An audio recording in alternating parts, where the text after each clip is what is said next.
Hi folks, welcome to your Fat Egg post-match reaction pod, coming to you in association with Gersnet, the Gersnet microphones. My name's Alec Anderson. I'm talking to you after Scotland drew 1-1 with Switzerland in what was both countries' second match in this summer's European Championships. The Group A match ending 1-1 in the Rhein-Energie Stadion. I think it's called the Cologne Stadium. There's just for advertising purposes. We don't want to be advertising. If there's any sponsors' names on the stadium, we don't want that. These pure European Championships sponsored by Lidl. It's been known as the Cologne Stadium. It's the old Mungersdorfer. It's basically built in the exact same site in the Mungersdorfer Park in Cologne. Cologne, a beautiful city. I had a holiday there once. It's a fantastic party town. Definitely will have been, of course, with the old Tartan Army there for the last few days. The past few days, it'll definitely been a party town. Everybody on the Kölsch. You got to have the Kölsch, the wee tiny beers. It's absolutely fantastic.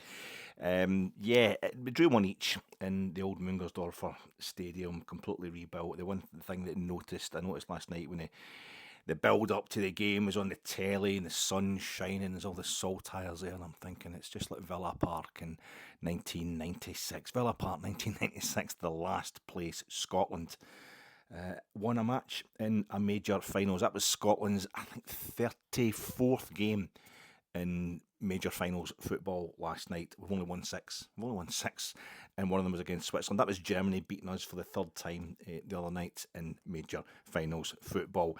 Brazil have beaten us 3 times as well. We also drew with them in the 1974 World Cup in Germany. I'm looking at it last night, I was hoping that this was going to be the stage where Scotland would register another victory. I've been really hammering the superstition because at times there's not been a lot else to cling on to.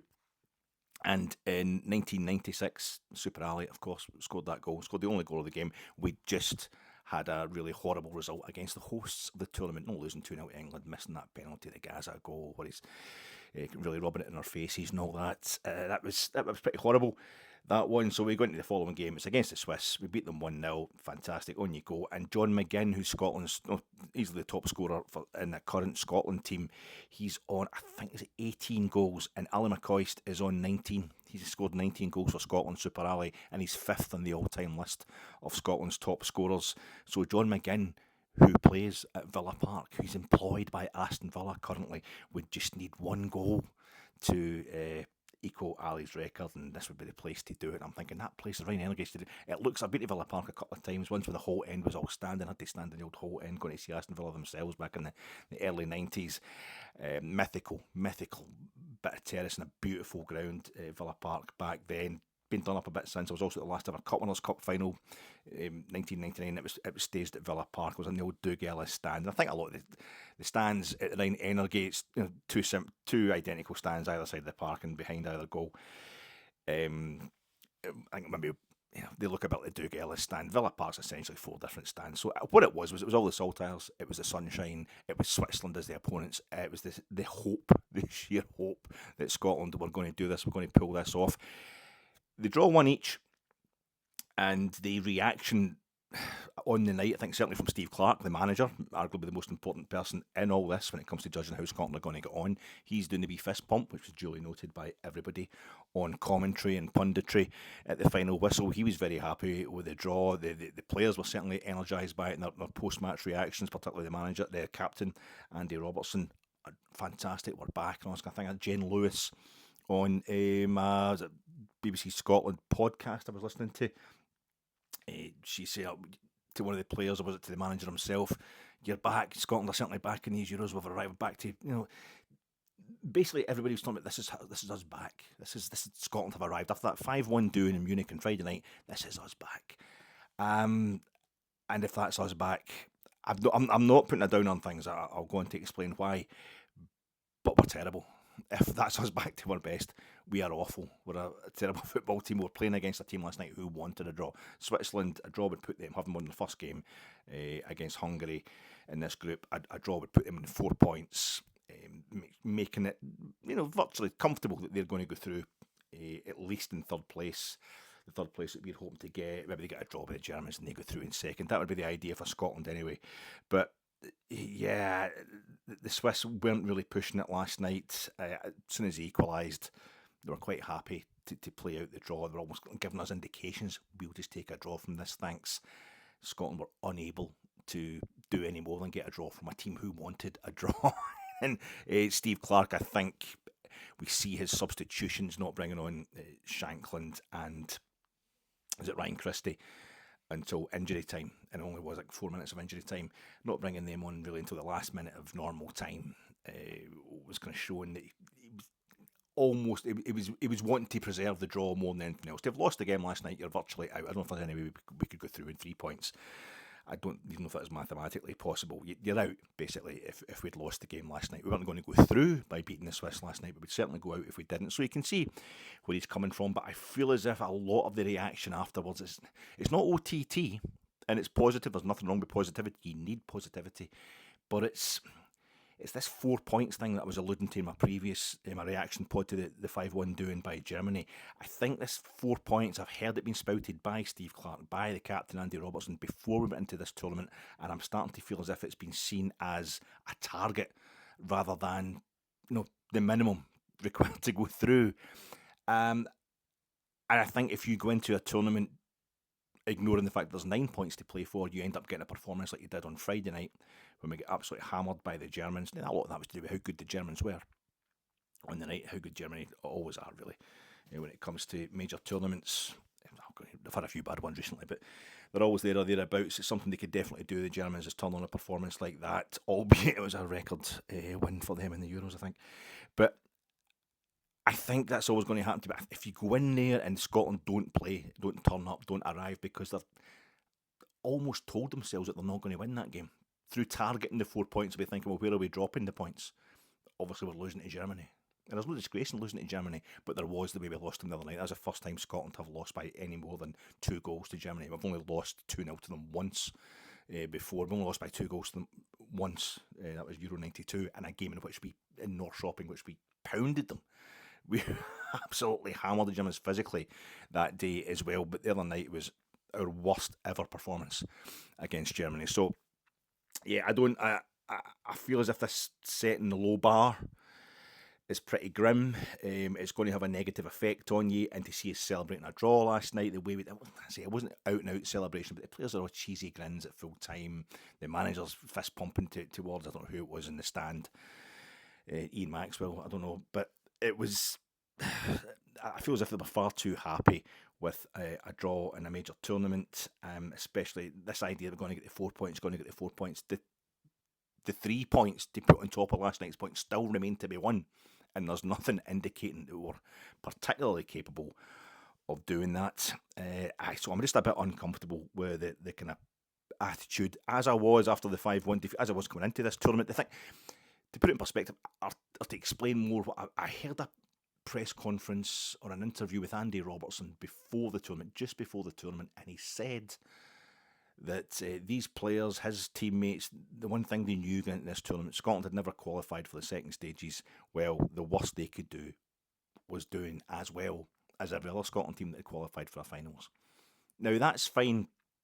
You can't be too hard on professional football players when maybe they come across the wrong way. They're not professional speakers, so it's perhaps just a slip of the tongue where he's not expressing himself properly, but he is a very articulate guy, Andy Robertson. I do credit to Scotland and Liverpool, credit to himself the way he comes across, so I felt as if it wasn't a slip of the tongue, and I think that's okay if you're maybe perhaps talking to a teammate who's super nervous. Oh, what if I don't perform? Well, then you can tell them, well, don't worry about it. No other Scotland teams ever get through. We're not going to get hung, drawn and quartered if we don't go through to the next round. But you then end up taking Scotland's second worst tanking ever in a finals. Only the 7-0 defeat to Uruguay in the 1954 World Cup was worse than the doing we took off Germany on Friday night. And to me, that's the problem. You have to go out there and you have to put everything into every single game, mentally as well as physically. And I just don't think it happened. The way Scotland got the result last night, and it was a result, it keeps us in the tournament. That's the thing. It keeps everyone alive, and everybody has feel more optimistic today. I'm talking to you on Thursday, the day after the game. We were at it straight away. We were at it. We got a couple of corners in the first couple of minutes, and suddenly I felt myself transported back to being a kid, 1986, 1982, even watching the 78 World Cup, and you realised how long it had been since Scotland had been in this scenario. The game on Friday night, we're playing the Germans in Munich. So Scotland fans did really well, massive Scotland support there, but you're saying that there's at least, 55, 60,000 Germans in that crowd the other night. It just looks like you're watching Scotland playing, particularly as a lot of games in the Nations League and qualifying happen in June anyway, just right at the end of the domestic season. It felt a bit like you're watching Scotland just playing an away game in a qualifiers. In a qualifying section, the only thing we've really done for my whole 30s and 40s, for those 23 years it ended up between France 98 and Euro 2020. So I think last night suddenly realised Scotland we had the support, massive, whatever you think of the Tartan Army, what a noise we're making last night. They had, I would say, just over half of the stadium, 3/4 of the noise, certainly out-singing the Swiss, who, let's be honest, are used to getting to tournaments. Far more used to it than us of late. It's a routine thing for them. Scotland fans were going absolutely crazy last night from the word go, and that certainly provided us with a lift. And suddenly I'm sitting there and I'm just watching Scotland playing abroad, playing in this stadium. I was at Euro 2020. It's a fantastic thing for me. When I saw Scotland against the Czech Republic in the Scotland's opening game of Euro 2020, it was the first time I'd ever seen my country playing in a final. I've actually been there. I got a ticket for that game, and I was allowed to hang on to it. That was one of the ones I didn't lose. Because of the COVID restrictions, I had tickets for all 4 games at Hampden for that tournament. I was allowed to hang on to that one, and I'd won for the last 16. The last 16 game that's played at Hampden was turned out to be Sweden against Ukraine. It was lovely to go to, but I'd much rather have been at Scotland. But it was great for me to get there. But we played 2 games at Hampden and the other one at Wembley. So there's no feeling of it being particularly the classic big finals tournament, and the COVID restrictions and the crowds, and Scotland being rank, of course, getting 1 point in that group, just made it all a bit downbeat. This was more like it. And Friday night, so you could easily think that was an away game in a qualifying section, and then there we were. We're playing in Cologne, a fabulous city, a real party town, and it was just, we got a couple of, and I felt that rush of pride and also excitement, and then the fear that comes with that, knowing that Scotland can ask these things up. But I knew that we were at it, we were up for it. And I think this is what I'm trying to say about our attitude going into the tournament. Scotland get the first goal, even though Switzerland come straight back at us. They're winning a few corners, starting to expose the slight ropiness of our defence. Scotland break on them and get a goal despite that after 12 minutes. And that's what I'm saying. That's a kind of microcosm of what I'm saying about your attitude. They started well. And even though Switzerland come back at them, Scotland already had the corners under the belt. They had the confidence flowing through their veins. And we score the first goal of the game. You go into a tournament, you've given up on the first game, the game against Germany, and you're hammered. It's very difficult. Even though we've got a draw last night, there's still, I think, reserves of confidence that you tap into. There's a kind of flow, there's a kind of an instinct almost. It's a kind of memory, in your bones, that you'll tap into if you're going to go in and do well in a tournament. It comes from how well you've done getting into that tournament, and we arrived at that tournament in terrible form, and we've gone into the tournament with a terrible attitude, I think, to what we're going to do there, and I think it makes it difficult. It's kind of muscle memory was the expression I'm trying to get. Going into this game against Hungary, it's still the dominant muscle memory for Scotland of the last year, I would say, is underperforming and just not doing the business at all. So it's still very dangerous. But last night, credit to them, they did turn up. They did get as a supporter watching it from a sofa in Glasgow, it did get the blood pumping again. The goal, the changes last night. We knew Ryan Porteous was suspended for 2 games, quite rightly, for that vicious assault, really, on Gundogan of Germany on Friday night. The red card he got there, and so he's suspended for the rest of the first round of the tournament. So we had, who do we have coming in last night? Grant Hanley coming in at centre half, and then Billy Gilmour come in, and it was Ryan Christie who was dropped. The idea that it's got to be Ryan Christie that's dropped. I thought McTominay is also somebody who could be dropped for Billy Gilmour, and after last night, it's getting a bit like John McGinn could be getting dropped to continue having Gilmour, Christie and McTominay in that kind of midfield, or midfield to attack area. I don't know. We'll see how it goes. But he made all the difference last night. He was just able to get his foot on the ball and not command midfield by any manner of means. It was end-to-end stuff. It was a kind of harem-scarum type of game. It's not the most technically brilliant game of the tournament. But Billy Gilmour made a difference for Scotland. He was somebody who was going to take the ball, wasn't scared to take the ball, wasn't scared of Granit Xhaka, running about the middle of that park with his Europa League runners-up medal, but his unbeaten Bundesliga winners medal and his Deutscher Pokal, his German Cup winners medal. Been absolutely fantastic this season, Granit Xhaka. And I was kind of worried what was going to happen there. Earlier in the day, for example, I will get to the game. I just need to do as much build. It's the build-up that I enjoy. It's the contextualising that I enjoy in these things. I'd watched Albania. So Albania on Saturday night. After watching us on Friday night, getting absolutely horsed by not turning up at all. I'm watching Albania. One of the teams that I'm thinking shouldn't really be there because the tournament's too big. I was talking about that in my previous podcast. There's only 55 members of UEFA, and yet 24 of them are at these finals. And Albania are one of the teams you would say, they shouldn't maybe really be there. We're going to spend the best part of 2 weeks just trying to get rid of 8 teams. It's a bit of a nonsense. They scored the fastest goal ever in the Euros. in the Westfalen. What a support they had with them, by the way. Absolutely phenomenal moment. Italy come straight back at them and were 2-1 up within, was it a quarter of an hour or something? But that was the final score. Albania went at them. Then I watched Albania yesterday against Croatia. What a game that was. It ends up 2-each. Guy who scores the own goal to put Croatia in front after, Albania took the lead about 11 minutes into the first half. He goes up the park and equalises for them. They summon up their determination. Fantastic support. Scotland, we're priding ourselves on the support we've got at these games. I don't think they can keep up with the Albanians when it comes to the noise they make, etc., and the passion you can feel coming over the TV screen, but that's no disgrace. I'm thinking, why don't we do that? I remember the only time I've seen Albania was part of us beating them home and away quite easily, very handily, in the Nations League under Steve Clarke, wasn't it? Or was McLeish still the manager at that point? Anyway, we beat Albania in recent memory, home and away in the Nations League without any problems whatsoever. I'm thinking, this is it. If you just go in and you feel you've got nothing to lose, never mind that the 4 points are available, we're going to give everybody a hell of a game and get steamed right in. That's what you've got to do. And I'm thinking, well, one thing about the Swiss, I just temporarily went into that little, childhood bubble thinking the Swiss are just a bunch of bankers, actual bankers. That's not rhyming slang.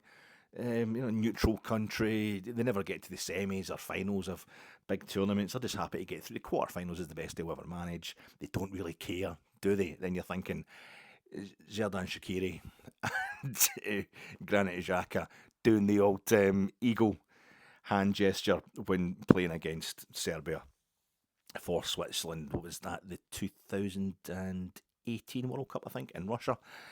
These guys are bangers. They're Kosovo. Xhaka was actually Granit Xhaka. He was born in Basel. I think he was born in Switzerland, but his mum and dad are from Kosovo, ethnic Albanians. And Shaqiri was actually born. I remember seeing him playing for Lyon when they beat us 2-0 in the Europa League in the run to Seville. We actually ended up getting to the final. Xherdan Shaqiri, famous player, but he was actually born in Kosovo. That area of that now a country in its own right. The Serbs don't think it is. It's a holy land for the Serbs. But yeah, these guys they've got all that passion in there in spades, and you're thinking, but this is Scotland. Alba against the Albanians, but we went out there. We did get steamed in last night. We did start the game with kind of positivity, a belief, and it makes so much difference despite an obvious lack of technical talent. I thought Scotland looked really slow last night, and we were giving it everything. There's a couple of pass backs to the goalkeeper to Gunn. One of them in the first half, they both went straight out of play. One of them was from Tierney. I think he was falling over at the time, so that's gonna maybe explains why that one out. But Jack Hendry, another one to him. Gunn. I don't think it was the centre halves or the defenders putting the ball straight out. I think it was Gunn just not able to get across at a rate they were expecting him to get across. I think he's slow going down. But he turned into a bit of a hero last night, and that's what it was all about. Look, the goal itself, the opening goal, was at 12 minutes. Switzerland are getting one of those corners that they were starting to get, and Scott McTominay gets something, a bit of head tennis. Scott McTominay got up and clears it. It goes to Andy Robertson, the captain, and he just takes it right up the park. Via a 1-2 with Billy Gilmour, the boy from Ardross in my hometown. You've got a manager, Salkits. It's nearly 100 years, it's a century since Salkits-Vicks won that Scottish Junior Cup. They went, and I support Scotland. England have won the World Cup. We've never even been in a major final. I support Rangers. Celtic have won the European Cup. We've never even got to the European Cup final, Champions League. And I supported Rushden Winton Rovers. They'd never get past the semi-finals of the Scottish Junior Cup. And Salkits-Vicks, big rivals. My mum says Salkits, but it does my not in. But I will celebrate Salkits-Vicks winning that Junior Cup in the replay at Firhill, I think. The second replay, there was also a replay at Love Street back in the 1920s anyway. If Steve Clarke can get us through to the next round of the Euros, get Scotland through to the second round for the first time in their history, but Ardrossan is what it's all about. And there's a boy from my hometown, Billy Gilmour. You can't help it. The idea that you're not proud of your own local national team, when the pride you feel when I was a boy for Ardrossan, just doing it for every chip shop, from Sandro's to Albert's to the Plaza. Did it for the Cheery Cup and Saucer, did it for the Harbour, did it for the Castle, did it for Cannon Hill, did it for the Castle Hill vaults and characters. Billy Gilmour takes it on his chest and turns and swivels and lays it off all in one move. That was the point where we were through. Robertson lays it off to Callum McGregor, who gets kind of, I don't know if it's a stumble or it's a wee feint, but he makes a bit of space for himself and McGregor, and he tees it back up to Scott McTominay, who own goals and shots from outside the box have been along with the amazing roofs, and all these roofs are amazing, like Bedouin tents and all these stadiums. You only get the overhead shot before these games. They've been the stars of this tournament and trust Scotland to go out there and score the first goal with something that is neither. It's neither an own goal nor a shot from outside the box. And there's so many own goals being scored in this 4 or 5 anyway before yesterday's game. And all these amazing shots from outside the box. And McTominay's just inside the box, and also, share, if I could turn back time, and we did turn back time to when we felt we had a chance at major finals. He deflects it into his own net. It was an own goal. I'm sorry, but Sumner was just the Swiss goalkeeper. Jan Sommer, he was just bent down, ready to receive that, just ready for it to roll up into his arms like a bowling ball, a 10-pin bowling, just coming back into the slot for you to pick it up. It was just going to take it. It was not a problem for the goalkeeper at all. He totally had it covered, and maybe the Scotland support can take it. Can take the credit for that one, making so much noise, causing such a din at the start of that game that he didn't get to shout for his goalie. But the fella Shar for Switzerland sticks his leg out unnecessarily and puts it up in the top corner of the net, and it was quite a moment. It's quite a moment. It took me a while to think. There's such a lack of faith. It takes you a while to realise it's gone in the net, that it is actually a goal. And even though Swiss players put it in, just like Antonio Rudiger for Germany scored the world goal in Munich, or a meaningless goal in Munich the other night, or it might not be, and things can come down to goal difference, etc. You don't really think it's no, we've not scored the goal. Scotland don't score goal. It's a goal. Well, fucking scored, and it was quite a feeling. Quite a thing. It was very reminiscent for me of the feeling I had watching Rangers at the 2022 Europa League final in Seville. You think, just hang on now for first 5 minutes, then 10 minutes after we've scored the goal. Try to keep that lead. And we barely lasted 10 minutes. I think it was 25 minutes or something that we conceded the equaliser. Very much like Rangers in Seville. Although Friday night, in all fairness, was very much like Rangers in the Champions League group stages in 2022. So last night's a massive improvement from Scotland. But I think Anthony Ralston, it's not the boy's fault. It's a terrible situation for Scotland. The injuries, no having Nathan Patterson, no having Aaron Hickey. I'm a Rangers supporter. Nathan Patterson, shorthand is he's playing for Everton. He's playing in the English Premier League. He's a fantastic talent. Scored for Scotland as well, as has Anthony Ralston. That was there. He scored for Scotland. It was Armenia. I think he scored against Armenia in the Nations League. But you don't have him. You don't have Aaron Hickey, who's playing in Serie A as yet to take over at right back, and Anthony Ralston, who hasn't been getting a game for Celtic this season really because Alistair Johnston has been doing so well for them in that position. So he's no match fit going into this tournament, the boy, and then he gets that ricochet with the ball coming off the back of his head that he's kind of semi-concussed probably, and he's probably still recovering from that. That's definitely affected him when the ball has come to him and he's turned around. Now, I don't think he's just played it back blind in the general direction of the goalkeeper, and he's played it. It's a perfect ball for Shaqiri. The very thing that happened for Switzerland, the second goal they scored against Hungary on Saturday as well, they were played through by a brilliant ball from the Hungarians, an inch perfect ball. But I don't think Ralston is to blame for the position he's been put in generally in that tournament. He's then probably still recovering from the head knock, and I think it's Grant Hanley plays a terrible ball up to which Billy Gilmour makes his initial clearance from Grant Hanley. No need for there to be any air in that ball, and it goes up to Billy Gilmour, who kind of goes up and chests it down and is trying to get it back under control, and he knocks it to Ralston, and you can see him indicating in the replays. You see Billy Gilmour saying, "Give me it back, give me it back." But Ralston just decides to turn around and pass it back in the general direction of his goalkeeper, and he just passes it straight to Xherdan Shaqiri. And even then, I think if Shaqiri was a kind of normal player, he'd take a touch, and the centre halves would get a chance to close him down, put some pressure on him. The goalkeeper can come out, but he just hits it first time in at the top corner. It's an absolute cracking goal. It's an absolute belter. And you're talking there. We all found out that's him got goals in the last 3 Euros and the last 3 World Cups. This is what we're talking about. Scotland have only, that's in double figures for major finals. He scored 10 goals at major finals. And Scotland, I think, we scored 3 goals at Euro 92. We scored 1 goal at Euro 96. And we scored 1 goal at the last Euros. So that was only our 7th goal ever at the Euros last night, if Marathon thinks any good. And you're up against a teammate guy in it who's actually scored 10 goals at finals altogether. He scored more goals than the entire Scotland national team have ever scored at the Euros. So you're fearing the worst at that point. I hope Scotland are going to ride it out. And it went, Switzerland ended up having the ball in the back of our net a couple of times from offside positions, and they were offside. Automated offside VAR decisions. That's another big star of this tournament. That's what we're going to get towards with VAR, hopefully, all across the game, hopefully in the Scottish setup pretty soon as well. We had our chances. We have the most agonisingly of all. There was a McTominay shot, which I can't remember who blocked it. It might have been a Scotland player, it might have been a Swiss player. It looked to be on in the second half. We had Grant Hanley, of course, launched himself at the ball and headering it.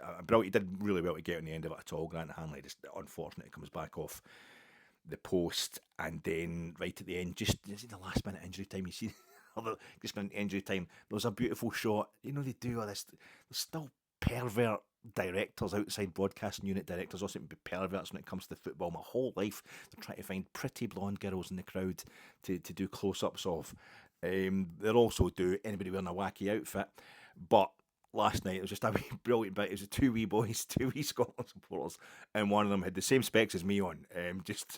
He's probably about 3-4 years old, big smile on his face and that, total ginge. Scotland top. He didn't need to have the Scotland top on for you to know he was Scottish, and he just thought, that wee boy, we deserve it for him. He deserves it. Maybe that's a sign that we're going to get this goal. That's me when I was the same age. That's me when I first remember Scotland in a tournament. That was the 78 World Cup, Christ.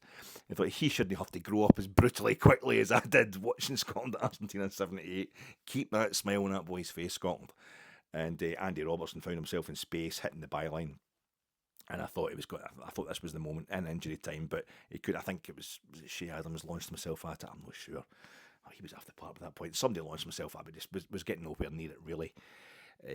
Despite us playing the ball effectively across the face of the Swiss goal, it did not go in. We've got the draw.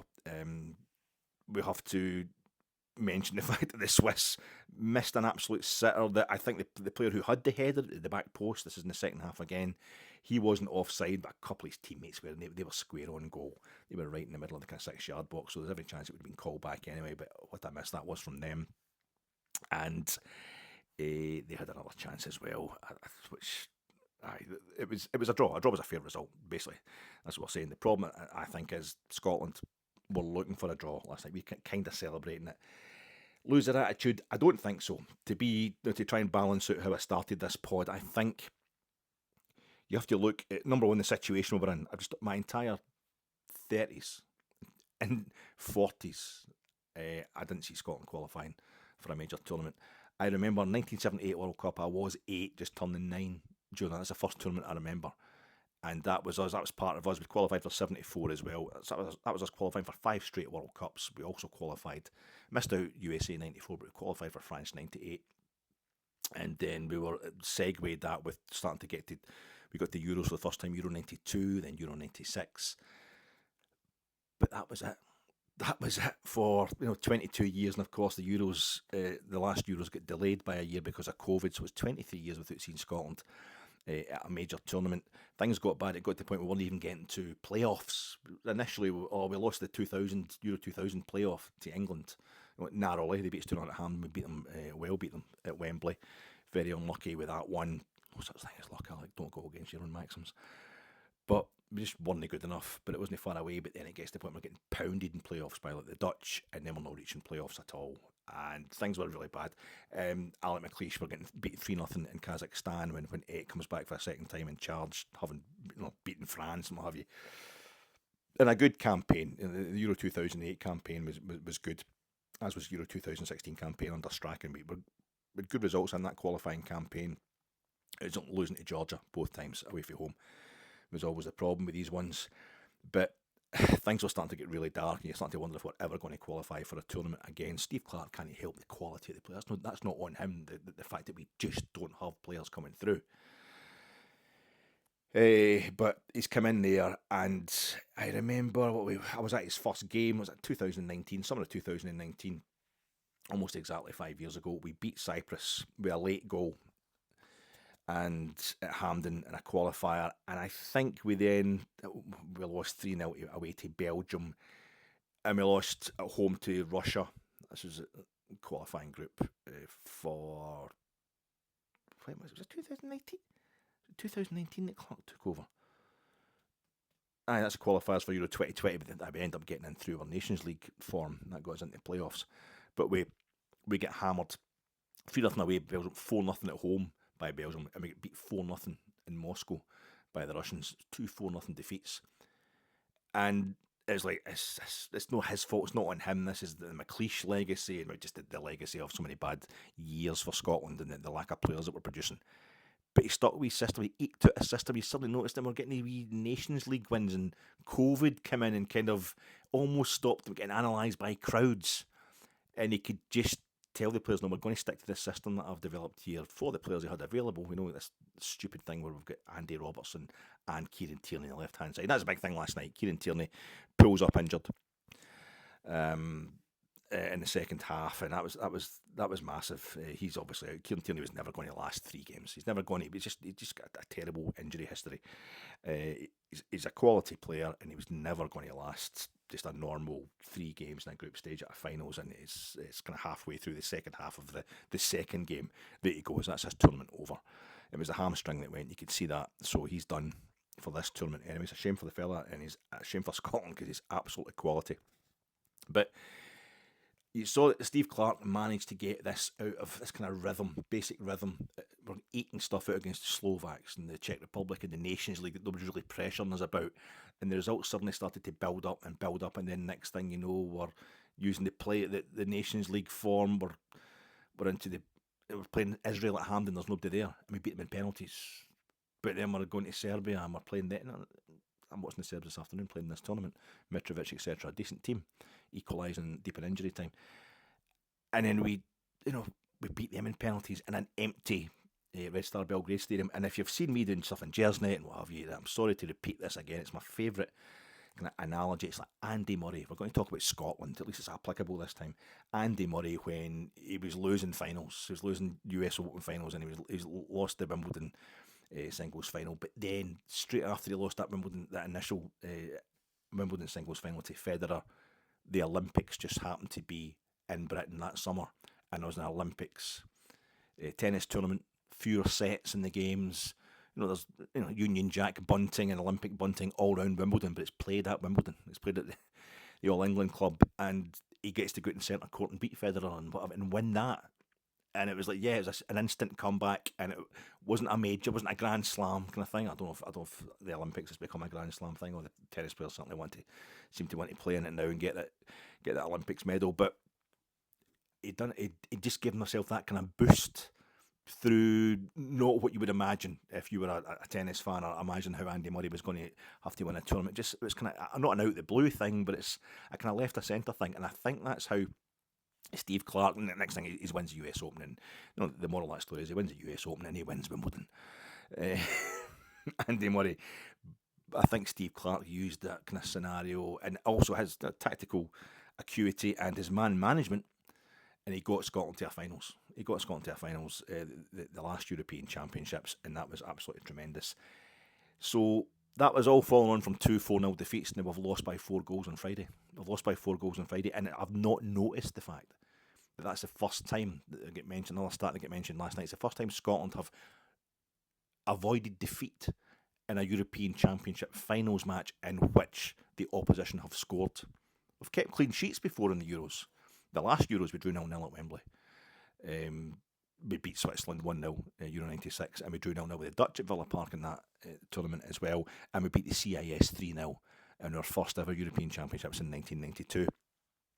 That was the start of this thing that I'm trying to say, that anybody who scores for any Scottish player who scores at the Euros, it's a McTominay, McCoist, McClare, McStay, McAllister. It's nice, but that was an own goal last night. It really was. But because it was an own goal on Friday night, and because of the talk about who should get the credit for the goal last night, I've noticed that's the first time Scotland has scored in 2 games at European Championship. It's the first time we've scored in 2 different games at the Euros. Steve Clarke has got a chance. We've played 35 games, or we've played 34 last night. So 34th game in major finals football, and we've only won 6 of them. I was hoping Switzerland were going to be the first country we ever beat twice. But I feel as if something has slightly changed, and we've got Hungary coming up on Sunday. Now, I'm watching Hungary against Germany before our game last night, and it's 20 minutes in and it's 0-0, and I'm thinking we were 2-0 down at this point on Friday, and the Swiss were 1-0 on the Hungarians at this point on Saturday. Hungary are a lot better than I realised. And just after that, Germany scored the first goal and they beat them 2-0, but the Hungarians gave them a game. This idea that because we've drawn with the team who, Switzerland, who beat Hungary so handily on Saturday, we're automatically going to beat the Hungarians. No, the Hungarians gave the Germans a real game last night in Stuttgart, and they will stay in Stuttgart. That's where Scotland are going. That's where we're playing that game against Hungary on Sunday. The game will decide whether we go through or not. A part of me feels that with Tierney now out of the team, Porteous can't come back, and we're losing cover in defence. It might have been better to win that game last night. That was where you need to get your 3 points. If you're going to try and get this 4 points, it might have been better to try and pinch that game last night, because although we played well in that game, a lot of that came from the second half performance, was built on the template of having Tierney fit. Basically, he played really well in that defence last night, and I'm thinking, you go on, you keep playing well, and he's been on the part to get things going. Same with Anthony Ralston, who did well not to let the mistake get to him. He's knackered. That boy's absolutely knackered. He wasn't match fit, as I say, going into this tournament. There's going to have to be changes. I feel as if we might be doing well to get a draw on Sunday, and maybe last night was the night to try and snatch that win. We certainly gave it everything anyway, we just weren't able to. Scott McKenna's coming into defence now as well. I heard Willie Miller praising him, saying he's absolutely fantastic, he's really fast and what have you, and he's certainly very physical. Scott McKenna is an absolute unit, and that'll be needed against the Hungarians, who are quite an physically aggressive team as well. But we'll see. We'll see how it goes. It's just nice to be getting into that situation. More stupid superstition. I went to Munich. I've been to Munich twice. I saw Bayern Munich. I went on holiday there back in, was it 2002, March 2002. Freezing. Went to see Bayern Munich at home to Cologne. It was fantastic at the old Olympic Stadium. And then that was a week's holiday there. Fantastic. And then at 2006 World Cup finals, I went to the opening game of the 2006 World Cup finals. Germany against Costa Rica in the very stadium Scotland were playing at in the opening game of Euro 2024 on Friday night. So it's almost like a jinx that we get gubbed 5-1. Is it like the more I've been there, is that the worse it is? Because Cologne, I had a week's holiday in Cologne, didn't go to any football though. Watched the women's, it was a year, was it 2011, the year Japan won the Women's World Cup. That was amazing. And I watched that in the bars in Germany, because I think Japan beat Germany in the semi-final. I remember watching that live. Everybody was out in the streets with the German tops on, ready to party. With Germany getting into the final, didn't happen. Amazing stuff from Japan in that tournament. But I didn't go to a game in Cologne. I've seen Cologne. I've seen Bayern Munich, about 5 times or something, 3 or 4 times at Ibrox. As I saw in the Olympic Stadium as well. Cologne, I think I've seen twice. I think I've seen them. We've played them in Europe 4 times, I think, maybe. We've certainly played them. I've seen them at Ibrox twice. Now, Stuttgart, I've only been in. I was outside the Mungersdorfer in that holiday. I went a walk around the Rhein Energy Stadion because it was completely shut. It was in the middle of the summer. So there wasn't hosting games at that Women's World Cup. So I went a wee walk around that stadium. I didn't actually go in it though, and we got a draw last night. Now Stuttgart, seen them 3 times in the Champions League at Ibrox, never been in the old Neckar Stadion, the Mercedes-Benz Neckar Stadion, whatever it is. I've been in the train when I went into that game in Munich in the 2006 World Cup. The train I got from Frankfurt down there, it stopped at Stuttgart Station. It went through Stuttgart. So I've been Stuttgart Hauptbahnhof, but I've never infected the ground with my bad luck. So hopefully that means Scotland are going to go all the way in this one and finally put us into the second round of a tournament. And Steve Clarke's thing of dealing small and feeding out, of just eking stuff out. He had the reset, the Great Reset, World Economic Forum, Jesus, after the 4-0 losses to Russia and to Belgium in his first campaign, and we started to pick things up from there. The 5-1, that 4-goal loss to Germany on Friday night, he's eked out a lot of confidence from that game. It's maybe all we can do if we don't have the players. Can he get snobby about us? We were given everything last night and we looked so slow, so lacking in physicality. I know it was warm and Cologne and what have you, but I cannot complain about that if Scotland are going to just do what they've got to do. It's almost like a Mark Warburton for Rangers situation. Just get us back into top flight. The problem for Steve Clarke, or the great thing for Steve Clarke, is he's not trying to get us back anywhere. It's uncharted territory. Just do it however you've got to do it. Uncharted territory for Scotland to be in the second round of a tournament. As I explained before, Euro 92, there was only 8 teams there, so to get into the last 16 of this, technically we've not gone as far as we have before. But the talent in that Scotland squad has been going downhill year upon year since I was a lad, so I think he'll do really well.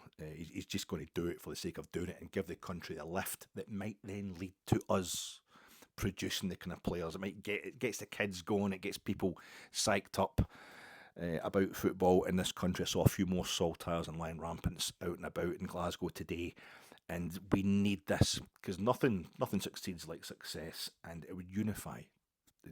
This garbage that's going on just now with Rangers supporters. There's a lot of Rangers supporters don't want to support Scotland, and it's because they're embarrassed that Scotland are so bad. And I don't like the whole kilt stuff and all that. I'm a bitter old man. We tend not to like modern trends in football, but I think a lot of that is because there's just nothing. Nothing succeeds like success. Nothing unites like a common enemy, and England keep beating us. And there's nobody else Scotland are beating, so let's make it Rangers supporters. They don't seem to want to come and follow Scotland these days, so let's just make them the common enemy. I think it's a lot of nonsense. I was at that friendly against Finland and there was Rangers supporters all around me of all ages, and there was applause for Ryan Jack. There was no booing at Ryan Jack when he came on as a substitute and blah blah blah. I feel as if we can just get ourselves through to the next round of this tournament and just create a wee bit of history, even if it's on a technicality, it can just let everybody go back to following Scotland again. And one thing I've seen watching Scotland, there's no SNP chat. I don't see any SNP stuff. I think I have heard one song. They tried to sing one song, one Alex Salmon. That was at Ibrox. In the back of the Colton it was, we're playing Georgia in the first international we played after the Indy ref in 2014, and it died a death. Nobody was taking that on board. I think even people who did obviously voted yes, independent supporters, I think the Scotland support instinctively know if you start, making the Scotland support an SNP support, that's it. It's ultra divisive, and that's not the kind of crowd they want to be. So it's just a lot of nonsense. All this stuff, all the reasons Rangers fans are trying to find not to watch Rangers, or all the reasons that there's some fans of other clubs within the Scotland support are trying to find to exclude Rangers supporters. As always with football, it comes to... Remember when we didn't sign Catholics, Rangers didn't sign Catholics, and I'll just be burning my season ticket if we did sign a Catholic. I think one guy maybe burnt his season ticket when we signed Maurice Johnston, and about 10,000 other folk were put their name down the list to get the replacement season ticket for him. Football teams winning just unites their support and gets people on board. So all the very best to Scotland on Sunday, and I'll be back to talk to you about hopefully other stuff in the European Championships maybe before Sunday, but there's certainly something I need to talk to you about when it comes to Rangers. You try to just enjoy the Euros and then they just have to, Murrayfield, I hate sauce on my chips.